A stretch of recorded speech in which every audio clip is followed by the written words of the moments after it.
দুটি পেশেন্টকে কিডনি প্রতিস্থাপন করা হয়েছে। কিভাবে করা হয়েছে বা আপনারা কি প্রিপারেশন নিয়েছিলেন যদি একটু বিস্তারিত বলেন? দুটো কিডনি পেশেন্টের ট্রান্সপ্লান্ট হওয়ার কথা। আজকে একজনের অলরেডি ট্রান্সপ্লান্ট হয়ে গেছে আর কালকে আরেকজনের করা হবে। তো এদের সমস্ত পরীক্ষা-নিরীক্ষা সবকিছু এদের জন্য একটা দীর্ঘ পরীক্ষা-নিরীক্ষার প্রয়োজন হয়। সবকিছু আমরা এদেরকে এখানে রেখে পরীক্ষা-নিরীক্ষা করিয়েছি। তারপর ওদের এবং যে ডোনার যিনি ডোনেট করবেন ওদের কিছু লিগ্যাল কাগজপত্রের দরকার হয়। এগুলির জন্য লিগ্যাল সব আমরা হেল্প নিয়েছি। নিয়ে আমরা ওই কাগজপত্রগুলি বের করে ওদের সবকিছু তৈরি করে আজকে একটা হয়ে গেছে অলরেডি ট্রান্সপ্লান্ট অ্যান্ড কালকে আরেকজনের ট্রান্সপ্লান্ট হবে। আমাদের এখানে বেসিক্যালি জিবি হসপিটালে আমাদের ট্রান্সপ্লান্ট শুরু হয়েছিল ৮ জুলাই ২০২৪-এ। প্রথম কিডনি প্রতিস্থাপন করা হয়। তারপর আমরা আজকে হচ্ছে আমাদের ৮ম কিডনি প্রতিস্থাপন। তার আগে আমরা লাস্ট যেটা করেছিলাম, এখানে আমাদের ৬ষ্ঠ, ৭ম ২ টো কেস আমরা একসাথেই করেছিলাম পরপর ৩০ ও ৩১-এ।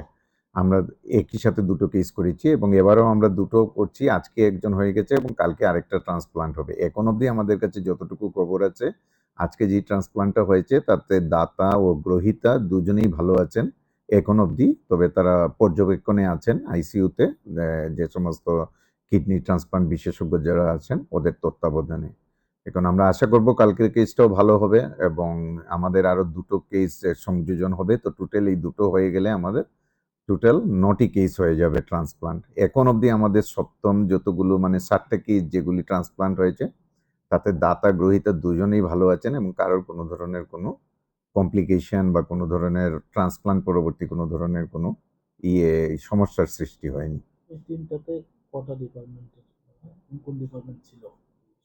এই ডিপার্টমেন্টে সিজা হসপিটাল থেকে এক্সপার্টরা ট্রান্সপ্লান্ট বিশেষজ্ঞরা এসছেন, সঙ্গে অ্যানাস্থেসিস্ট এসছেন, তাদের পুরো ওটি স্টাফ এসছেন। আমাদের এখান থেকে ইউরোলজিস্ট, নেফ্রোলজিস্ট এরাও আছেন পুরো টিম।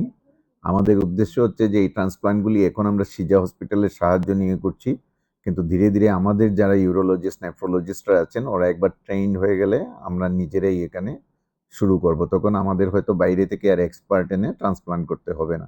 এই যে অপারেশনটা করতে গেলে কিরকম খরচা হয় বা রাজ্য সরকার কি ধরনের করছে বা হাসপাতালের তরফ থেকে কি দায়িত্ব নেওয়া হচ্ছে? এই ধরনের যেগুলি ট্রান্সপ্লান্ট হচ্ছে এখন অবধি যতগুলো ট্রান্সপ্লান্ট চলছে রাজ্য সরকার তা পুরোপুরি বিনামূল্যে করছেন এবং শুধু এই অপারেশনের খরচাটি নয়, যারা ইভেন যারা সিজা হসপিটাল থেকে যে সমস্ত স্পেশালিস্টরা আসছেন ওদের আসার থাকার খরচ, আসার খরচ এবং চিকিৎসার ওষুধপত্র থেকে নিয়ে সমস্ত ব্যয়ভার এবং ইনভেস্টিগেশনের যে খরচা হচ্ছে এবং দাতা গ্রহীতা দুজনের জন্যই সমস্ত খরচাই রাজ্য সরকার ব্যয়ভার বহন করছেন।